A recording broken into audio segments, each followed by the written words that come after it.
Bonjour à toutes, bonjour à tous. Bienvenue dans cette nouvelle édition de Femmes en Action. C'est une 14e édition un peu particulière que nous lançons aujourd'hui, en raison évidemment de la crise sanitaire. Cette année, les organisateurs, le Progrès, la Directe, les femmes chefs d'entreprise vous proposent 3 temps forts.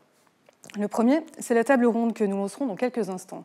Avec nos invités, nous évoquerons la place des femmes dans l'entreprise et leur accès encore compliqué aux plus hautes responsabilités. Le deuxième temps fort de Femmes en Action 2021, ce seront les remises de trophées à nos lauréates. Des remises qui seront diffusées sur nos réseaux sociaux entre les mois de mai et les mois de juillet.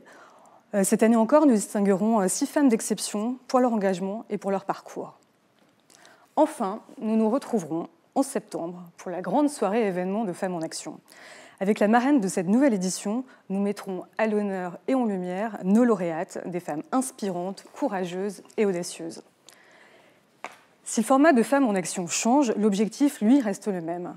Promouvoir le leadership des femmes dans l'entreprise et dans la société, les encourager à se lancer et à croire en leur potentiel. Dans la période difficile que nous traversons, cette nouvelle édition de Femmes en Action est sans doute plus nécessaire que jamais pour montrer le rôle essentiel que jouent ces femmes qui contribuent chaque jour au développement de l'économie et au dynamisme de notre territoire. Mais nous allons commencer tout de suite avec notre table ronde.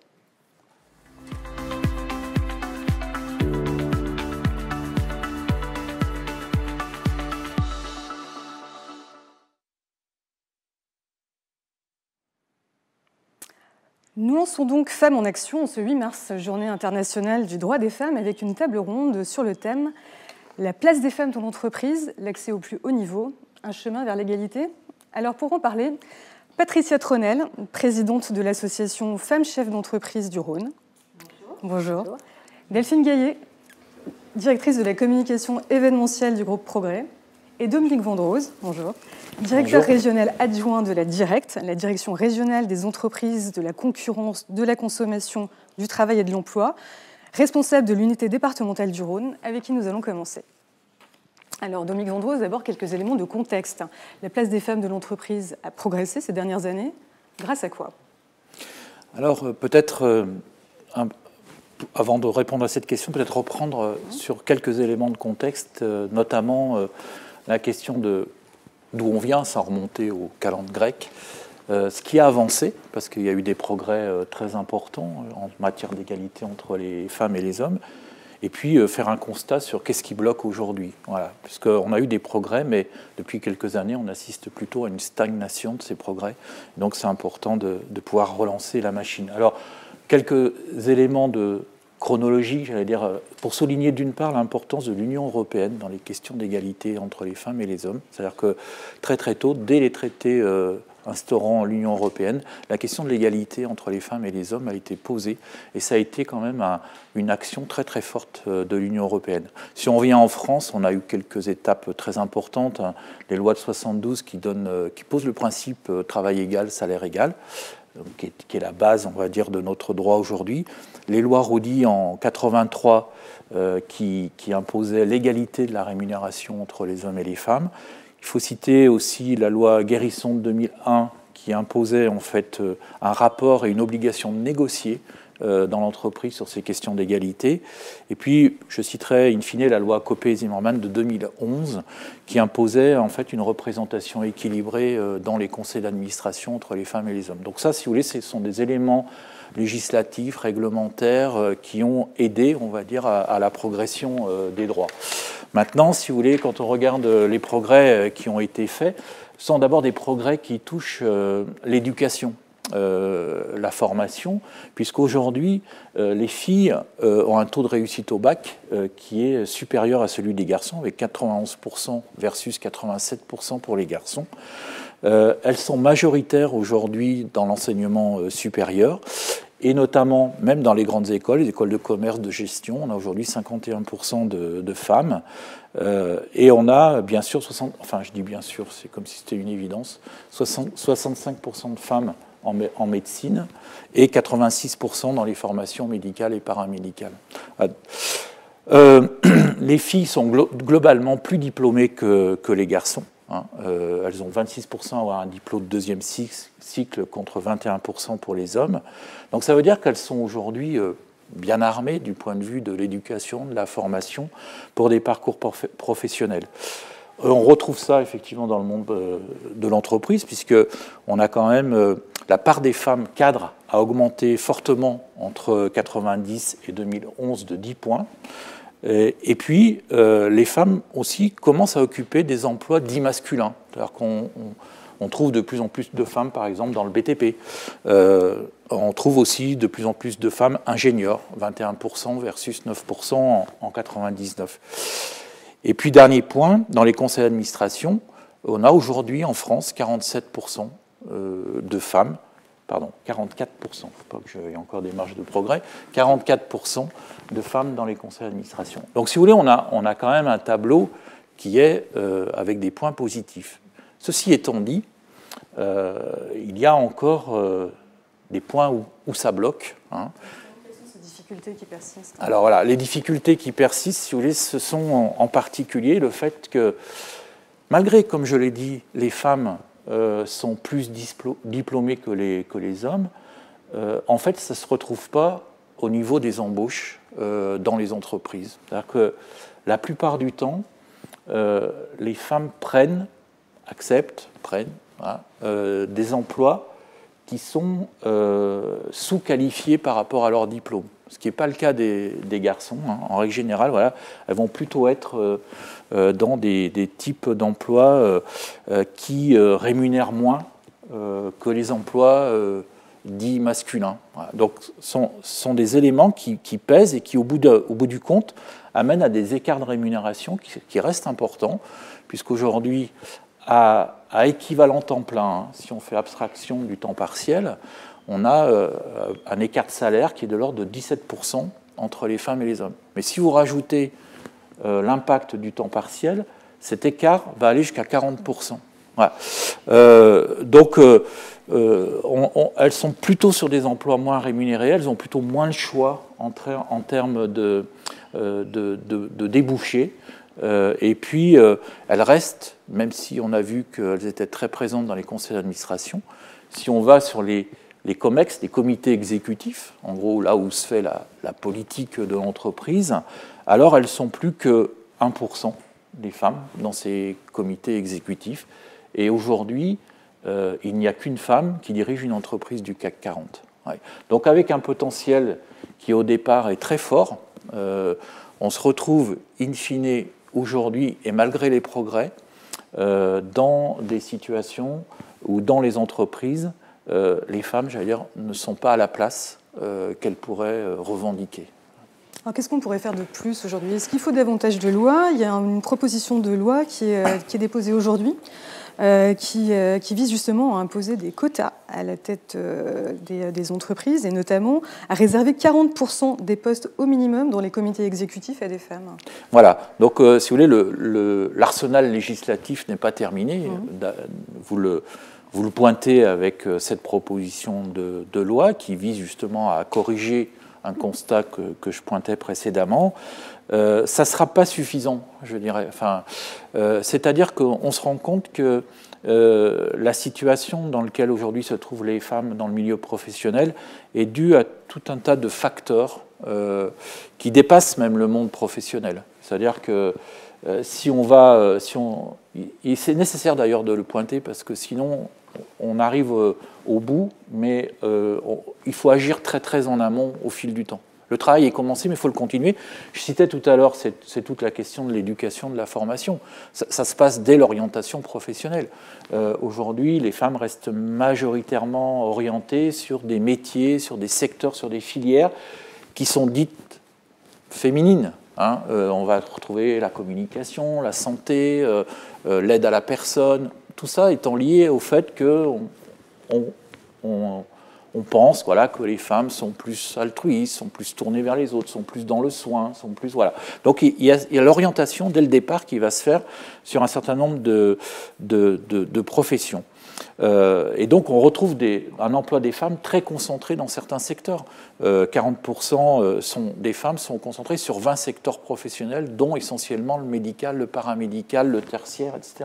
Alors que les hommes ont un éventail de choix professionnels qui est beaucoup plus important, pratiquement le double en termes de filières. Voilà, donc ça, derrière, ça marque ensuite un certain nombre de choses.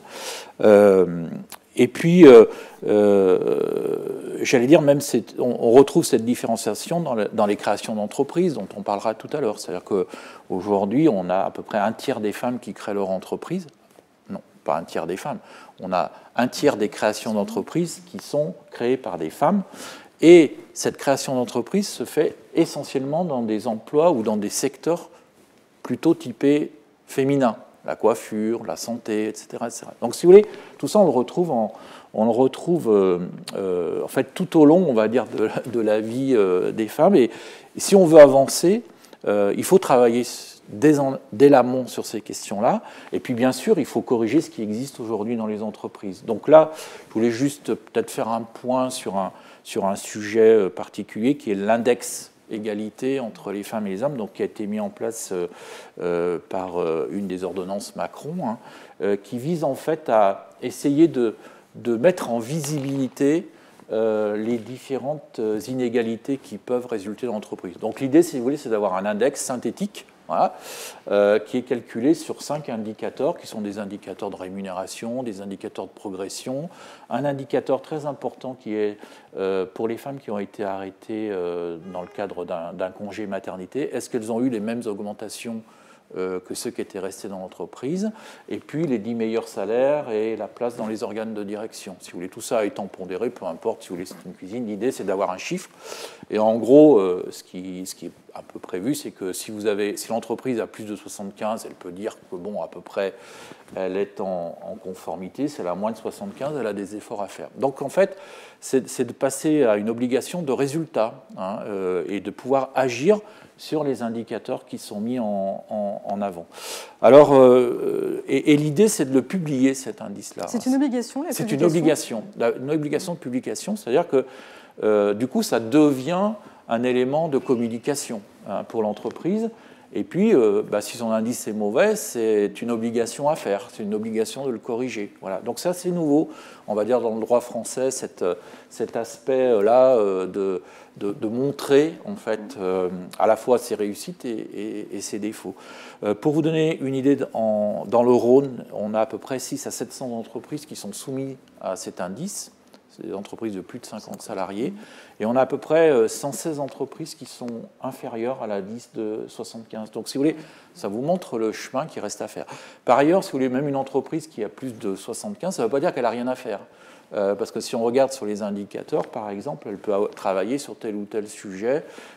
Et un sujet en particulier qui a été révélé par cet indice-là, si vous voulez, même chez nous, dont le métier c'est d'aller contrôler, si vous voulez, dans les entreprises, la réglementation, c'est par exemple l'augmentation des salaires pendant les périodes de congé maternité, qui était largement occultée.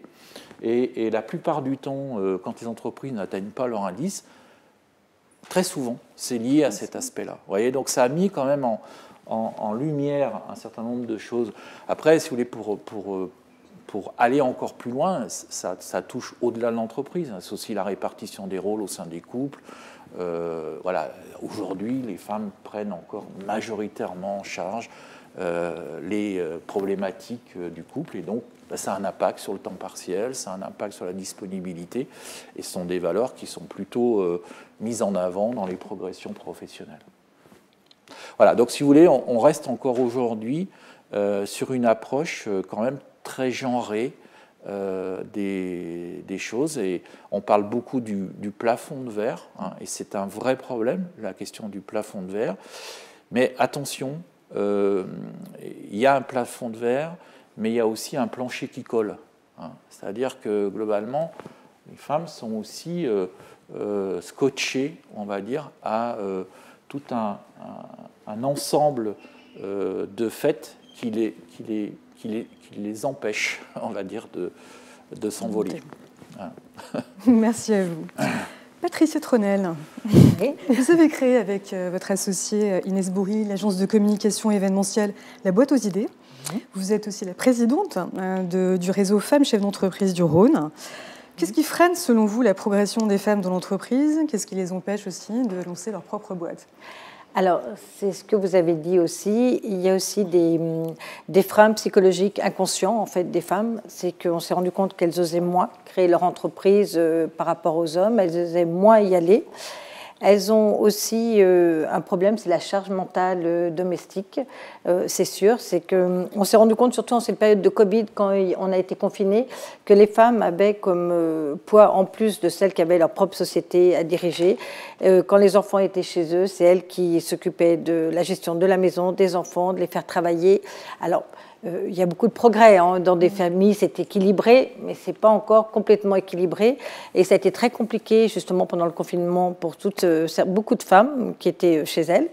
Il y a une histoire aussi d'éducation. Alors encore, mais nous, dans notre réseau, ce que j'expliquais tout à l'heure, c'est qu'on va dans les collèges, parce qu'on a un rôle aussi de transmission, pour expliquer aux jeunes, garçons et filles, que c'est possible de créer son entreprise quand on est une femme, voilà, qu'il y a des freins, mais il faut passer par-dessus, puis surtout, il faut qu'elles osent y aller et créer leur propre entreprise. Ou, alors quelque chose qu'on est en train de relever aussi, c'est de la reprise d'entreprise, qu'elles osent aussi racheter des entreprises, parce que là, les femmes, elles ne sont pas très en avance sur tout ce qui est reprise d'entreprise. Elles créent plus facilement, mais elles ne reprennent pas. Pareil, on s'est rendu compte qu'il y avait un frein sur la reprise d'entreprise, et nous, on les pousse, parce que quand on crée une entreprise, on a un risque de précarité, surtout pour les femmes.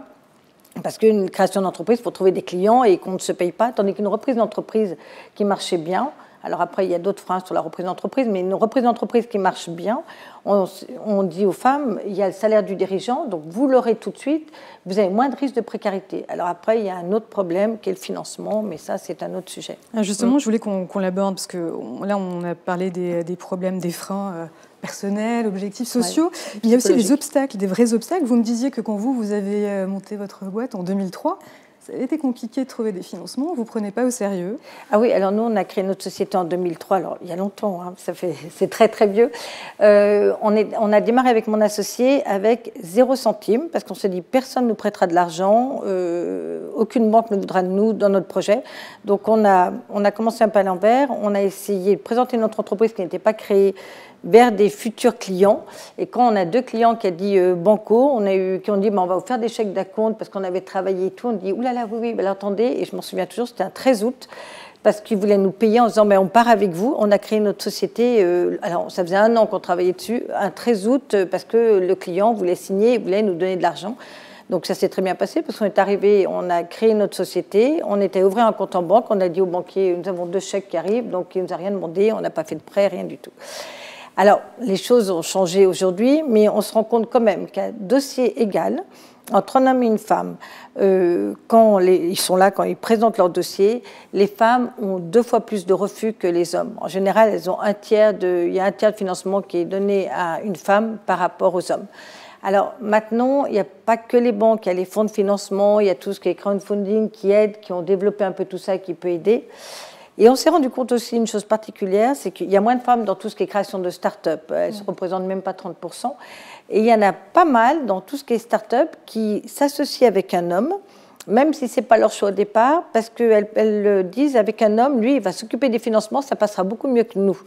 Donc ça, il faut vraiment qu'on fasse des efforts, mais dans tous les sens, aussi bien les femmes que tout ce qui est établissement financier. Mais il y a beaucoup d'efforts qui sont faits par les établissements financiers. Maintenant, ils ont pris en compte ces entreprises créées par des femmes, les femmes qui ont besoin d'argent pour créer leur entreprise, et puis surtout pour développer leur entreprise, justement, pour dépasser justement ce fameux plafond de verre. Et dans les banques, on a maintenant des services spécifiques. Alors, c'est quand même curieux quand on pense à ça, des services spécifiques pour le développement des entreprises des femmes. D'accord. Voilà. Il y a plusieurs, mais il y a quand même des progrès. C'est pas encore parfait, mais on avance un peu là-dessus. Et ça, j'avoue que c'est un frein quand même assez important. Et puis un autre frein aussi, surtout côté financier, c'est qu'une femme, comme elle ose moins, elle ne donne pas son vrai besoin de financement. Elle le minimise. Donc elle après, elle demande moins. Elle a besoin. Les hommes, alors les hommes demandent plus, ils ont raison, parce que ça aide. Et les femmes, elles demandent moins. Donc de temps en temps, du coup, ça provoque des graves crises dans leur société parce qu'elles n'ont pas assez d'argent pour tous les projets qu'elles voulaient mettre en place. Donc on s'est rendu compte de ça. Mais c'est vrai que d'elles-mêmes, comme elles sont peut-être plus prudentes, je ne sais pas, elles demandent moins de financement. Donc maintenant, c'est vrai que c'est important parce que quand on demande un financement, surtout tout ce qui est start-up ou développement des entreprises, il faut vraiment demander le bon financement pour pouvoir mettre en place tout ce qu'on veut et faire développer son entreprise. Chez Femmes Chefs d'entreprise, le réseau est important, évidemment. Vous pensez que ça peut changer la donne, le réseau, des réseaux féminins, justement, dans l'accès aux femmes, aux plus hautes responsabilités? Ça peut leur donner confiance, ça peut leur donner des exemples aussi? Alors, ça peut donner des exemples parce que le réseau Femmes Chefs d'entreprise, c'est un réseau international qui a été créé par une Française. Et c'est un réseau, en France, on est 2000 adhérentes et Lyon est la plus grande délégation. La plus importante parce qu'on a une région économique qui est très dynamique, donc ça c'est important. Et on se rend compte que nous, notre réseau, notre objectif principal du réseau, c'est on œuvre pour la mixité dans les entreprises, dans tout ce qui est aussi tout ce qui est CODIR et dans toutes les instances gouvernementales. Mais on œuvre pour cette mixité. En fait, on s'est rendu compte que c'était une source de croissance économique très importante et que les entreprises, avec de la mixité, avaient de meilleurs résultats que lorsqu'il n'y avait que des hommes. En fait, c'est de travailler ensemble, on se complète énormément, et c'est vrai qu'on a des meilleurs résultats. Donc on œuvre pour ça, et on est assez fiers parce qu'on demande aux adhérentes, on les pousse un peu à prendre des mandats. Alors c'est toujours le même problème, c'est que les mandats, c'est en plus de l'entreprise, il faut avoir du temps, en plus de la maison, en plus de tous les problèmes qu'on a, et puis toute la vie quotidienne. Donc il y a des mandats plus ou moins importants. Alors on s'est rendu compte que les mandats étaient pris en général par des femmes où les enfants étaient plus grands, parce qu'elles n'ont plus le problème de la charge des enfants petits, donc en général de plus de 40 ans. Mais tous ces mandats, c'est important parce que ça montre, il y a d'abord le regard de la femme, l'importance de la femme. Alors nous, dans la région, on a par exemple la CCI Saint-Étienne, c'est une femme qui est à la tête de la CCI de Saint-Étienne. La CCI de Roanne, c'est aussi une femme. On a beaucoup de femmes dans la CCIR régionale à Lyon. On en a à la CCI aussi. Et c'est vrai que d'être dans toutes ces instances, c'est pour nous, c'est en plus en termes de réseau, on peut s'apporter des conseils, du partage d'expérience, et c'est important, et elles sont visibles. Et en plus, c'est vrai que pour y arriver, en général, elles ont quand même beaucoup travaillé, et elles ont été obligées de montrer de quoi elles étaient capables.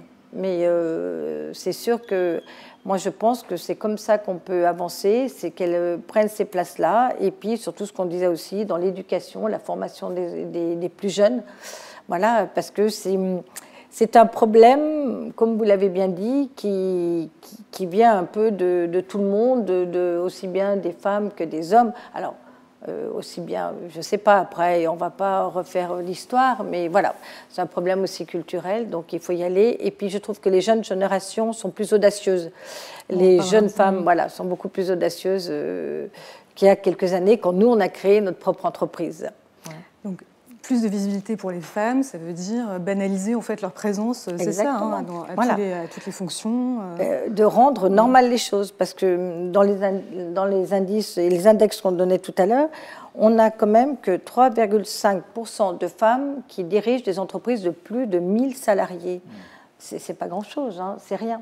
Et alors, le quota des conseils d'administration, c'est très intéressant parce que grâce à la loi Copé-Zimmermann, où au départ, il y a beaucoup de gens qui étaient contre, ça a quand même fait avancer les choses. Et ce qu'on dit, on met des femmes, c'est pour leurs compétences. C'est pas parce qu'elles sont femmes, hein, c'est pour leurs compétences. Alors, on se rend compte d'une chose qui est assez spéciale, c'est que ces femmes, elles sont très nombreuses en conseil d'administration des petites et des moyennes entreprises. Et plus l'entreprise est importante, moins on voit ces femmes là-haut. Et elles sont très peu nombreuses dans les conseils d'administration, les CODIR des grosses sociétés. Mais par contre, dans les petites et moyennes, il y en a beaucoup.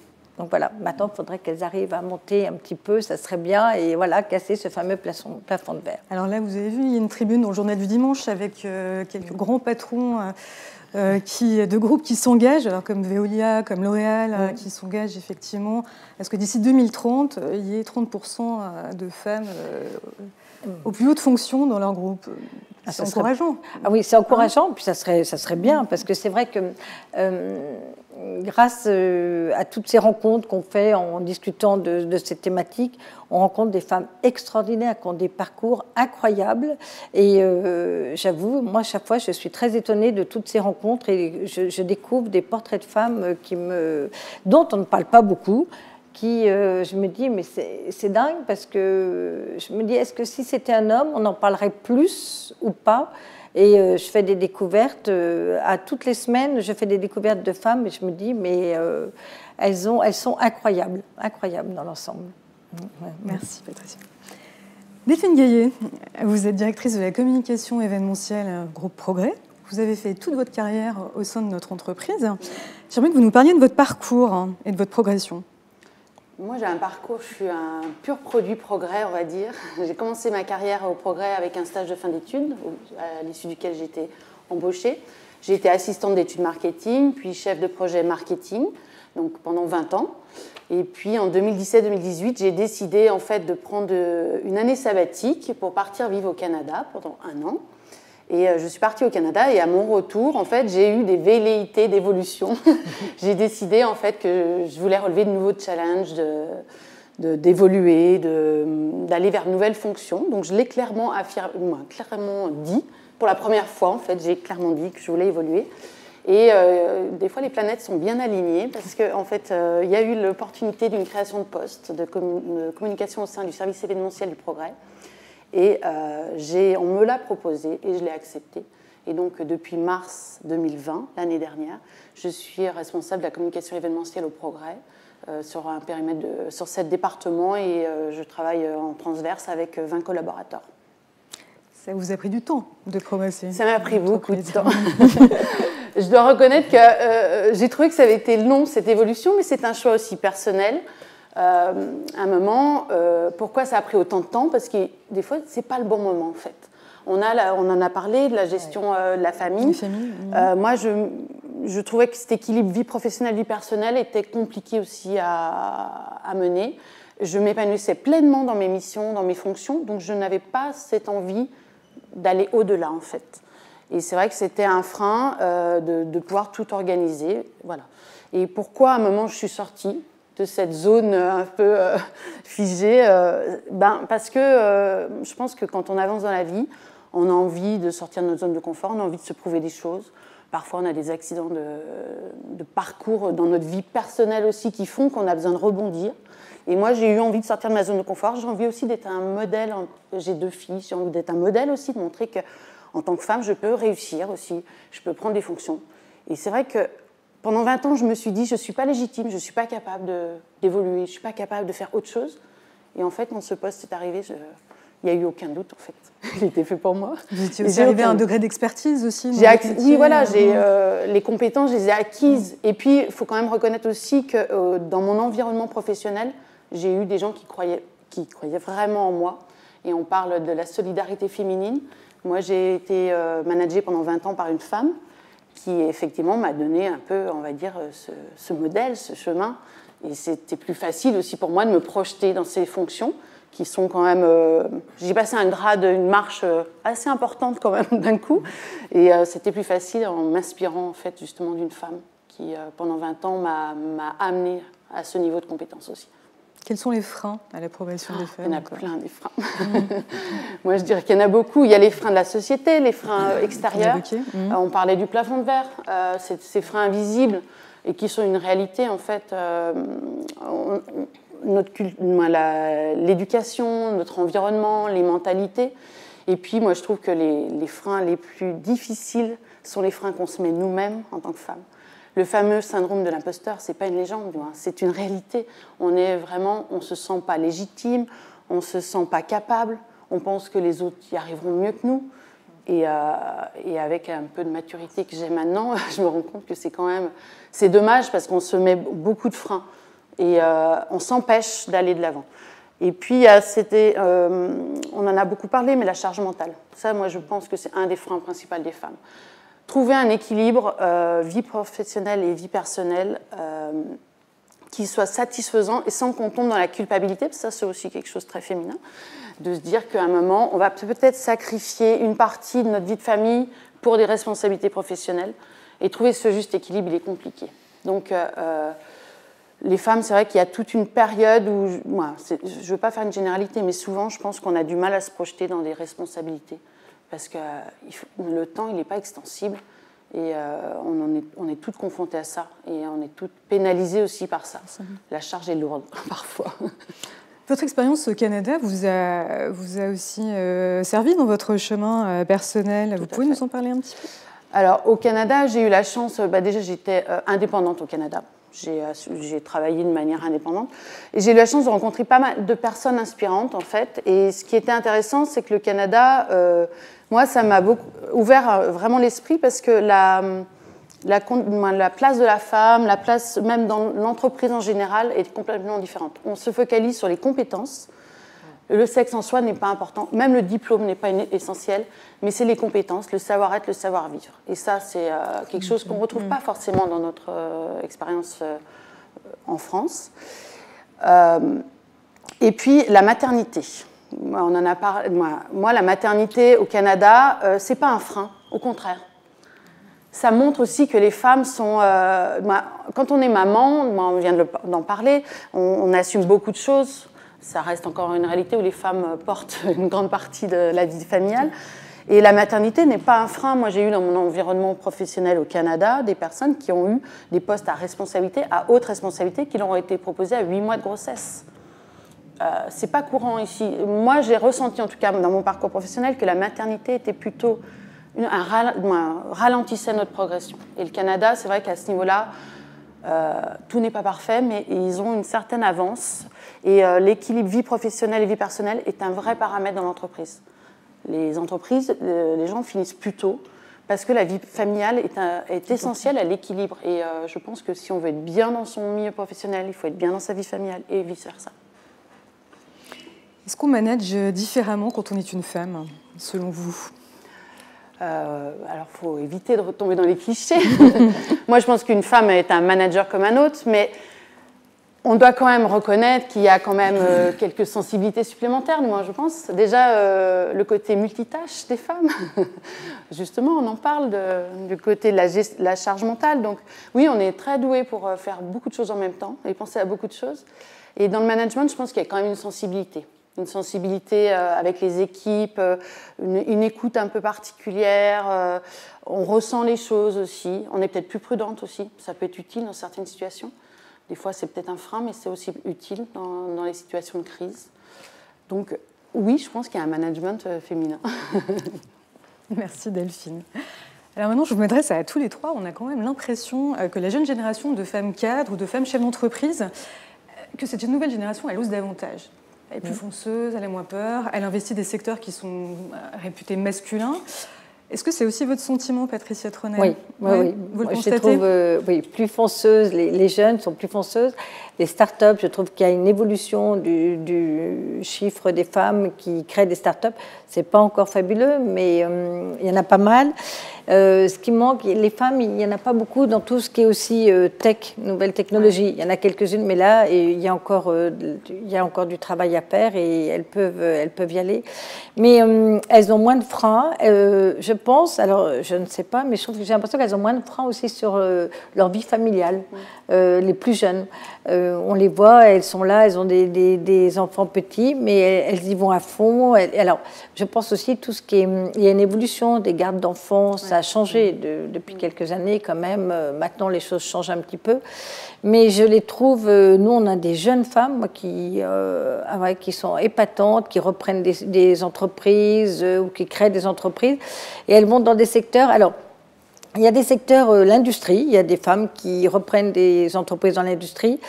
Le BTP, il n'y en a pas beaucoup dans le BTP. Celles qui sont dans le BTP, c'est souvent des entreprises familiales où elles reprennent. Alors le BTP, c'est quand même, moi je mets ça un peu à part parce que le BTP, il y a quand même une condition physique à avoir. Il faut quand même reconnaître certaines choses quand on est dehors, tout, voilà, été comme hiver et tout. Mais des entreprises de BTP sont reprises par des femmes parce que c'était dans le domaine familial et elles ont toujours travaillé dedans. Mais je pense que les jeunes femmes se mettent moins de freins. Il y en a encore, hein, c'est pas fabuleux, mais elles se mettent moins de freins que les générations précédentes. Dominique Vendroux, c'est aussi l'analyse que vous avez. sur cette nouvelle génération? Je sais pas, j'ai pas forcément d'éléments sur cet aspect-là. On peut quand même faire l'hypothèse que ce qu'on a dit tout à l'heure sur l'éducation, etc., ça a changé. Donc, on peut imaginer qu'à un moment, ça a un effet. Hein. Donc, sur les choix qui sont faits, sur l'engagement, etc. Donc on peut penser que oui, on peut penser que oui. Moi, j'ai un petit souci avec la question du syndrome de l'imposteur ou des femmes qui n'osent pas, etc. Parce que je ne suis pas psychologue, hein, mais ce genre d'affirmation, je trouve que ça renvoie la responsabilité aux femmes, comme si c'était inhérent à ce qu'elles sont. Voilà. Or, je pense, moi, que c'est des éléments qui sont mis dans la tête, pas forcément intentionnellement, mais de fait, comme on met dans la tête d'un petit garçon qui doit avoir peur de rien, qui n'a pas peur de tomber de vélo, qui peut faire ci, qui peut faire... voilà. Et donc ça, au bout d'un moment, effectivement, ça peut créer des comportements, mais qui ne sont pas, à mon avis, des comportements innés, mais acquis, quoi. Et c'est là-dessus, parce que je me méfie de ce qui peut... renvoyer au fait de c'est de ma faute, quoi. Voilà, c'est pas de la faute qu'on est homme ou qu'on est femme. Après oui, je pense qu'on est homme et femme, qu'il y a des différences, donc ça se traduit certainement par la manière de diriger une entreprise, de manager, et heureusement, mais c'est pas lié à des questions innées. Enfin, moi, je reviens à un vieux livre là, que peut-être certains d'entre nous ont pu lire, là, les hommes viennent de Mars et les femmes de Vénus. Voilà, j'ai lu ça à l'époque, c'est très intéressant. Puis quand on lit ça, on se dit c'est bien sûr, les femmes, elles savent pas lire des cartes, etc. Puis d'ailleurs, j'ai bien l'exemple, ma femme, si, etc. Bon, moi, j'ai simplement une fille qui est pilote de chasse, hein, donc les cartes, elle sait les lire. Hein. Il n'y a pas de sujet. La technologie, elle connaît. Et elles sont encore pas très très nombreuses sur une promotion, mais elles sont quand même pas à l'unité non plus. Voilà. Donc moi je pense au contraire que c'est vraiment dans par contre l'égalité dans les éléments qu'on donne aux hommes et aux femmes pour pouvoir avancer. Ça c'est très très important. Et j'espère effectivement, on peut le constater, que tout ça petit à petit fait que les choses changent. Ouais. Les choses changent. Vous venez de parler de votre fille qui est pilote de chasse. Moi, j'ai une fille qui est dans le BTP, qui est dans une école d'ingénieurs, et elles sont très, très, très minoritaires. Et c'est vrai que c'est un bel exemple, finalement. Les jeunes femmes prennent de plus en plus... Elles osent, elles enlèvent les filtres, en fait. Mais je pense qu'à un moment aussi, on leur a montré un chemin. Oui. Les générations de femmes précédentes étaient, effectivement, la vie professionnelle n'était pas au centre de leur vie.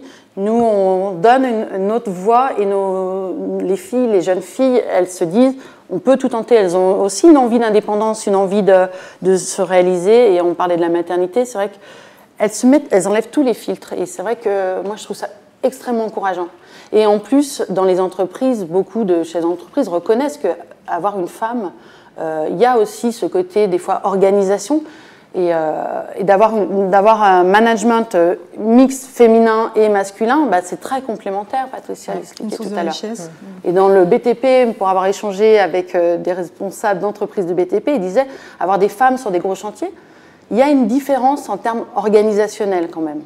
Donc voilà. Donc oui, les jeunes filles, elles tentent et heureusement, moi je les incite. C'est à nous, en tant que femmes, de lever les règles, les stéréotypes et justement de ne pas s'enfermer dans les clichés qu'on nous donne depuis, qu'on a acquis aussi, mais qu'on nous fait ressentir en fait.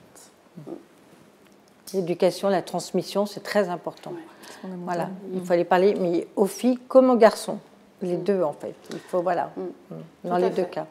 Et dans le cahier économie de la semaine dernière, justement, il y avait une interview très intéressante d'Anne Lauvergeon, que tout le monde connaît, et qui expliquait que les femmes, en fait, il faut qu'elles osent se promouvoir aussi, comme les hommes le font, en fait. On n'ose pas le faire. Et faire partie de réseaux, de cercles d'influence, etc. Et il faut qu'en fait, justement, ces femmes, elles aillent... Il faut qu'on ose aller dans ces cercles et qu'on fasse le chemin nous-mêmes pour montrer l'exemple. Oui, parce que les réseaux ça a plusieurs rôles, hein, mais surtout pour les femmes, un des motifs pour lesquels elles viennent dans des réseaux, c'est pour aussi casser l'isolement. Parce que certaines sont la tête d'entreprise où il y a des hommes en dessous et elles se sentent très seules. Donc elles viennent dans les réseaux pour ça. Et puis surtout les réseaux, c'est pour se former, s'informer, le partage d'expériences, comme les réseaux d'hommes voilà, qui étaient avant. Et c'est vrai qu'on s'apporte beaucoup et des partenariats et de l'entraide. Ça sera le mot de la fin. Merci à tous les trois. Merci. Alors, nous avons parlé d'audace, de visibilité lors de cette table ronde. Alors, pourquoi pas vous? Les candidatures pour les 5 trophées Femmes en Action 2021 sont ouvertes dès maintenant sur le site www.lesfemmesenaction.fr. Je vous rappelle les 5 catégories de trophées auxquelles vous pouvez postuler. Le trophée Femmes Jeunes Pousses, le trophée Femmes d'Audace, le trophée Reprise Transmission par une femme, le trophée Femmes Innovantes et le trophée Femmes à l'international. Vous avez jusqu'au 16 avril pour candidater. Et on se retrouve tout de suite pour le 6e trophée, le trophée des lecteurs.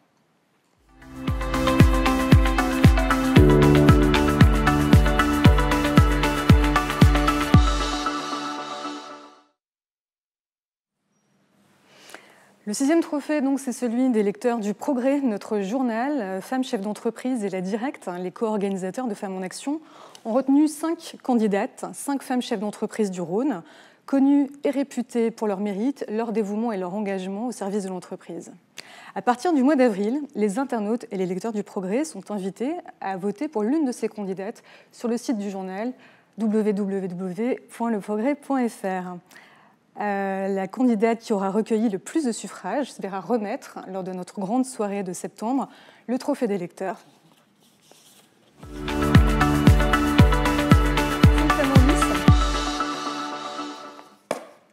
Alors, Marion Vézion-Roland est la première. Elle est directrice depuis novembre 2013 du foyer Notre-Dame des Sans-Abris de Lyon. Elle est diplômée de l'EM Lyon et elle a fait sa carrière au sein de plusieurs entreprises, Hewlett-Packard France notamment et Louis Dreyfus Négoce.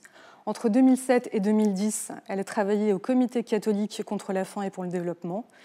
Depuis toujours, elle est une femme qui s'engage et qui s'investit dans le secteur associatif.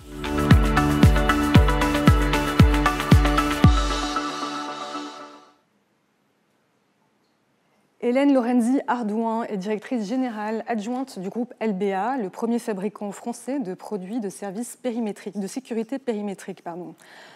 Ce groupe, elle l'a rejoint en janvier 2020. C'est une des rares femmes parmi les dirigeants du monde de l'industrie de la sécurité. Elle place au quotidien l'innovation et l'écologie comme les moteurs dans la conduite des projets du groupe LBA.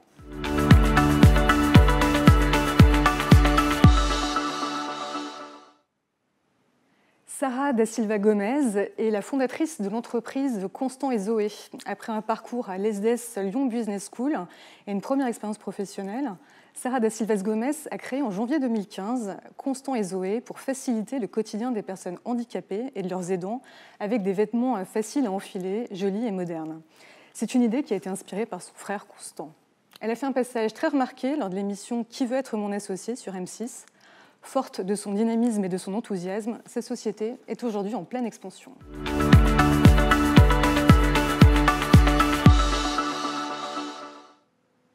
Nathalie Jourdan est consultante financière et fondatrice de Nathalie Jourdan Conseil.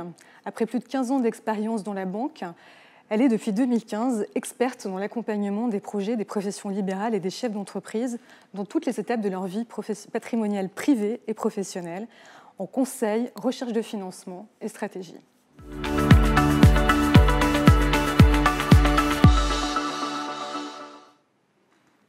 Tabata May est chef du restaurant étoilé Les Apothicaires et co-créatrice de Food Traboul.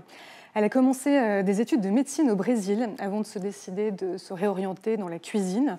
En 2002, elle intègre l'Institut Paul Bocuse à Lyon, puis elle devient second du chef étoilé Nicolas Lebec.